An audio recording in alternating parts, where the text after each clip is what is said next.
কংগ্ৰেছৰ কেইজনমান সাংসদে আমাক কৈছে যে আমি বোলে ভুৱা অৰুণোদয়ৰ কাগজ বিতৰণ কৰোঁ। শ্ৰদ্ধাৰ ৰাইজ, আপোনালোকে নিজে জানে যে অমুক তাৰিখে লাখপতি বাইদেউৰ টকাটো সোমাব। ইমান মানুহ ওলাই আহিছে, তাৰমানে প্ৰধান বৰুৱা জিকিবই, হয়নে নহয়? বহাগ বিহুৰ দিনা আমি আকৌ এবাৰ কৈছো, এই লোকসভা নিৰ্বাচনৰ পিছত আমি আকৌ 50,000 ল'ৰা ছোৱালীক সমতা, সকলোৰে আৰ্থিক দুৰৱস্থা দূৰ কৰাৰ কাৰণে আমি চেষ্টা কৰিছো। যেনেকে মই কলো, অৰুণোদয় ঘৰে ঘৰে দিম, চাকৰি ঘৰে ঘৰে দিব নোৱাৰো, কিন্তু এই চাকৰিও যাতে যাৰ পৰিয়ালত এটাও চাকৰি নাই তেওঁলোকে যাতে অন্তত এটা চাকৰি পাব পাৰে, তাৰ কাৰণে আমি পৰীক্ষাত 10 নম্বৰ তেওঁলোকক এক্সট্ৰা কৰি গ্ৰেছ নম্বৰ হিচাপে দিয়াৰ আমি সিদ্ধান্ত গ্ৰহণ কৰিছো। শ্ৰদ্ধাৰ ৰাইজ, এইখন চৰকাৰ আপোনালোকৰ চৰকাৰ, আপোনালোকৰ মনত থকা কথাবিলাকে এইখন চৰকাৰে কয়। মোক কেতিয়াবা গুৱাহাটীত সোধে যে নতুন নতুন আঁচনিবিলাক কেনেকে মনত আহে। মই কওঁ, যেতিয়া মই ইলেকশ্যনত আহোঁ, ক'ৰবাত আহোঁ, গাঁৱৰ মানুহৰ লগত কথা বতৰা পাতো, মানুহে লাহেকৈ কৈ দিয়ে যে দাদা কলেজত এডমিশ্যন ফিজ বহুত হৈছে। কোনোবাই ইটো কয় সিটো কয়, কোনোবাই কয় ৰাস্তা, কোনোবাই কয় নামঘৰ। আমি মানুহৰ কথা শুনো আৰু মানুহৰ কথা শুনি আমি চৰকাৰী আঁচনি বনাওঁ। মই আৰু এটা চৰকাৰী আঁচনিৰ বিষয়ে আপোনালোকক ক'ব খুজিছো। আজি বহাগ বিহুৰ দিন আমাৰ প্ৰত্যেকটো পৰিয়ালতে এজন মুৰব্বী মানুহ থাকে, যাৰ উপাৰ্জনৰ ওপৰত ঘৰখন চলে। উপাৰ্জনকাৰী মুৰব্বী ব্যক্তি আছে, ঠেলা চলাব পাৰে, ৰিক্সা চলাব পাৰে, শিক্ষক হ'ব পাৰে, বেহাব পাৰে, কৰ্মচাৰী হ'ব পাৰে, যি হয়, তেওঁলোকৰ নামত আমি এটা ইন্সুৰেন্স কৰি দিম। ইন্সুৰেন্সৰ টকাটো আপোনালোকে দিব নালাগে, টকাটো চৰকাৰে দিব, বছৰি প্ৰিমিয়াম চৰকাৰে দিব। আৰু মানুহ যাৰ হয়, মানুহজনৰ যদি ভগৱানে নকৰক মৃত্যু হয়, পৰিয়ালে যাতে ইন্সুৰেন্সৰ কাগজখন লৈ গৈ কেইলাখমান টকা অন্তত বিপদৰ সময়ত পাব পাৰে।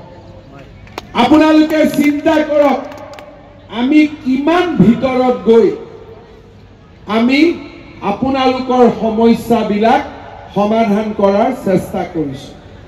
ঢকুৱাখানাত আহোঁতে মই কৈ গৈছিলো যে ইয়াত জিলা হস্পিটাল হ'ব লাগে, সেই ধাৰটো মোৰ আছে, আৰু কোনোবা এটা ভাল দিনত মই মোৰ ধাৰটো পুৰা মাৰি দিম। এই কথাটো মই আপোনালোকক আজি কথা দিছো। ঢকুৱাখানাৰ ফাট বিহুক লৈও আমি ডাঙৰ পৰিকল্পনা কৰিছো, আৰু তাৰো ইলেকশ্যনৰ পিছতে আমি ফাট বিহু প্ৰকল্প সুন্দৰভাৱে প্ৰায় 25 কোটি টকা খৰচ কৰি নিৰ্মাণৰ বিষয়ে যোৱাবাৰ মই আপোনালোকক কৈ গৈছো। মাইক্ৰ' ফাইনেন্সৰ লোনৰ বিভীষিকাই অসমৰ প্ৰতিটো পৰিয়ালক স্পৰ্শ কৰিছিল। আজি আমি 25,000 টকালৈকে লোন ৰেহাই দিলো, আৰু কেইটা মাহমানৰ ভিতৰতে আমি 50,000 টকালৈকেও লোন লোৱা মহিলাসকলৰ লোন আমি ৰেহাই দি NOC হাতত তুলি দিম। শ্ৰদ্ধাৰ ৰাইজ, কংগ্ৰেছৰ কেইজনমান সাংসদে আমাক কৈছে যে আমি বোলে ভুৱা অৰুণোদয়ৰ কাগজ বিতৰণ কৰোঁ। শ্ৰদ্ধাৰ ৰাইজ, আপোনালোকে নিজে জানে অৰুণোদয় ভুৱা নহয়।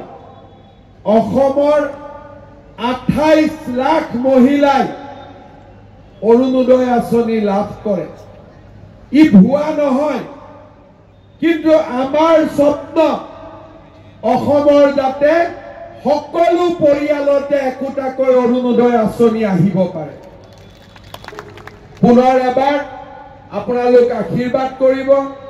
বহাগ বিহুৰ দিনা, বিশেষকৈ গৰু বিহুৰ দিনা আমি সব ঘৰতে থাকো, বিভিন্ন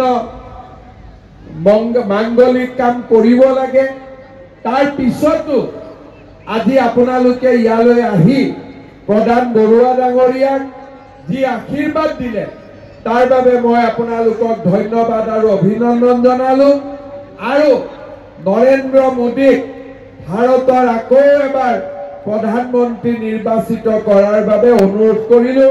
মোৰ লগত সকলোৱে মোদীয়ে